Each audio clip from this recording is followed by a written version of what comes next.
Welcome back to my show. I'm the Beard Adventurer. I'm Carissa. And on this episode, I've got one from the Memphis area. This was Meddlesome Brewing Company's Burn the Witch Black Lager. By the way, I love this beer. So I know the guys and the gals over at Meddlesome. I've known them since, some of them since before they were even Meddlesome. One of them since when he was like this award-winning home brewer. Mm-hmm. And then he became a brewer at a local kind of brew pub. Yeah. And now they've got their own brewery. And what I think is the neatest thing is when our liquor laws in Tennessee changed, his beers got so much better. And one of the guys was like, I don't understand. And I said, I think what it was he had these beers that he kind of had to water down to get under that 6% alcohol thing that we had. So there was those beers that they shouldn't have been 5.9. They should have been 6.2. And things like that. And now they get to brew the beers they wanted to, and they're really good. Now, another thing, you may be asking yourself, that is a slightly different can. Right before these cans came out, I talked to one of the gentlemen from this brewery, and due to COVID things, they were having a hard time getting some of the traditional cans. Well, they got a chance to get these bigger cans. Well, they're not bigger. They're still 12 ounces. They're just taller. And they said, got a can. Yeah. And so they've got these. And it's kind of neat for them. I don't know. It kind of stands out in the beer I think it's a little different. You know? Yeah. I think it's working for them. Yeah. And I mean, let's be honest, no amount of shape of your can or awesome artwork is going to help if your beer is boo-boo. I've had this before. Not boo-boo. I am a black lager fan. Now, I had one of my buddies say, well, it won't fit my koozie. I bet you they have koozies that fit it. But I'll be honest, I drink my beer faster than the koozie's going to deal with anyway. And it's probably not going to be the permanent can when they can start getting regular cans. I'll probably go back. No idea, but I know where people were having problems being able to can, they could still get me beer. Still get cans. Who cares what it looks like? Dang, that smells good. I was really stoked when I found out they were going to brew this one again. Because they don't brew this one year round. Yet.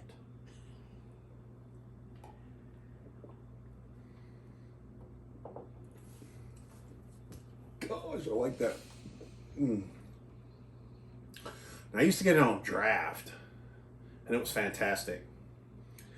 And I've done like crowlers and stuff like that. But this is actually my first of these tall cans of that. Yeah. And that's pretty good. Yeah. It's very toasty. Very toasty. Very, very rich, but it has a crispness. Now, I'm sure there are black lagers out there that have a heavy hop note. This one does not. You can taste the hops.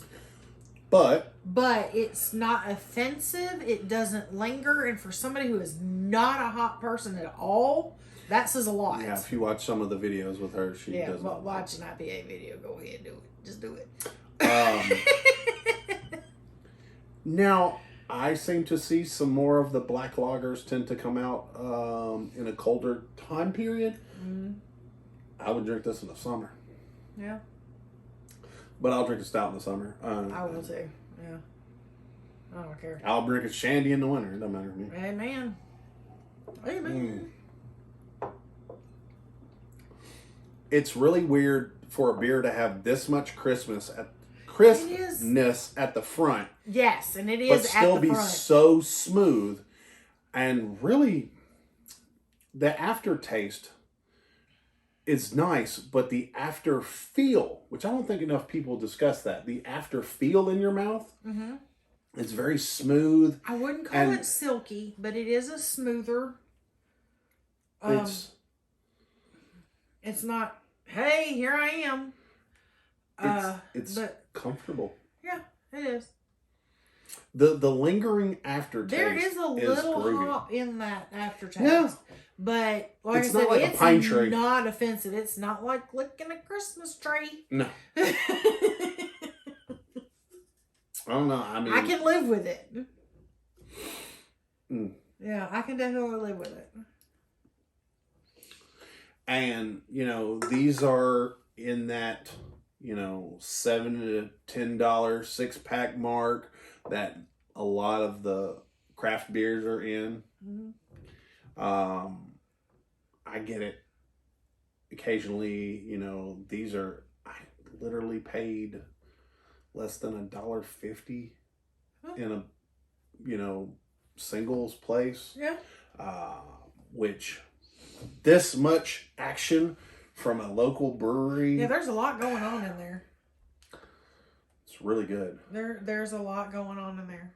It changes on you as it sits on your tongue. But it never gets offensive. No.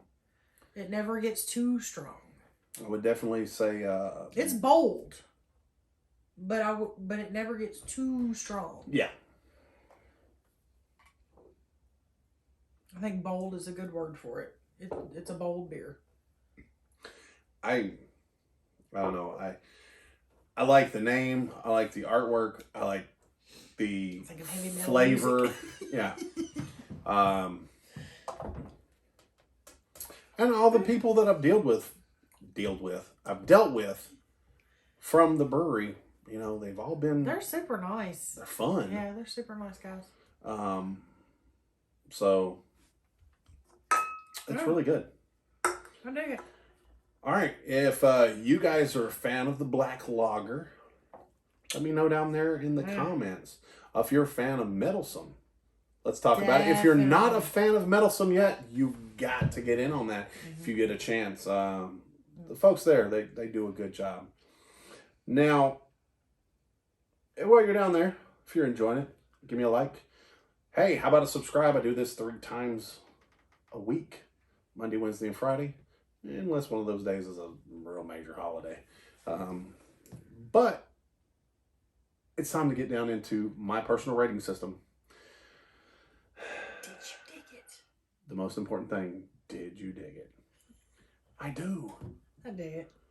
I think it's a great beer. I like I said, I've had it before, and I wanted to rank it in a can version. Yeah. And I think it translates in a can just as good. Would you have another? Yeah. Absolutely. Does it have seekability?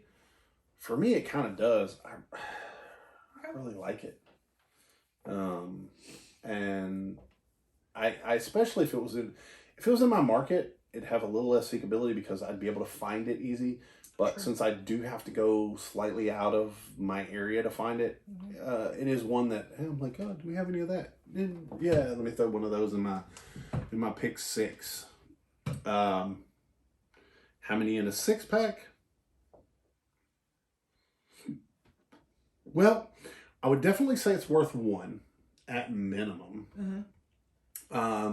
If you're trying to get a buddy into a little more of an exotic beer, this I think would be a good one to use. I personally, especially with the skinny mini can, I could see getting me a 6-pack because it's not going to take up as much room in my fridge.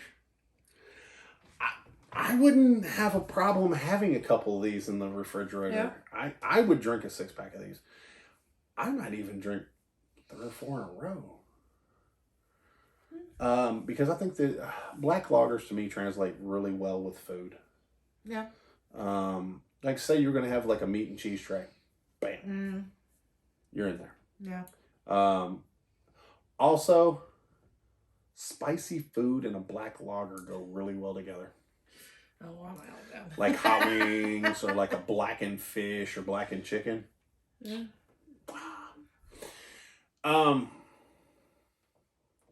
I rank all my beers on a 1 to 10 pint.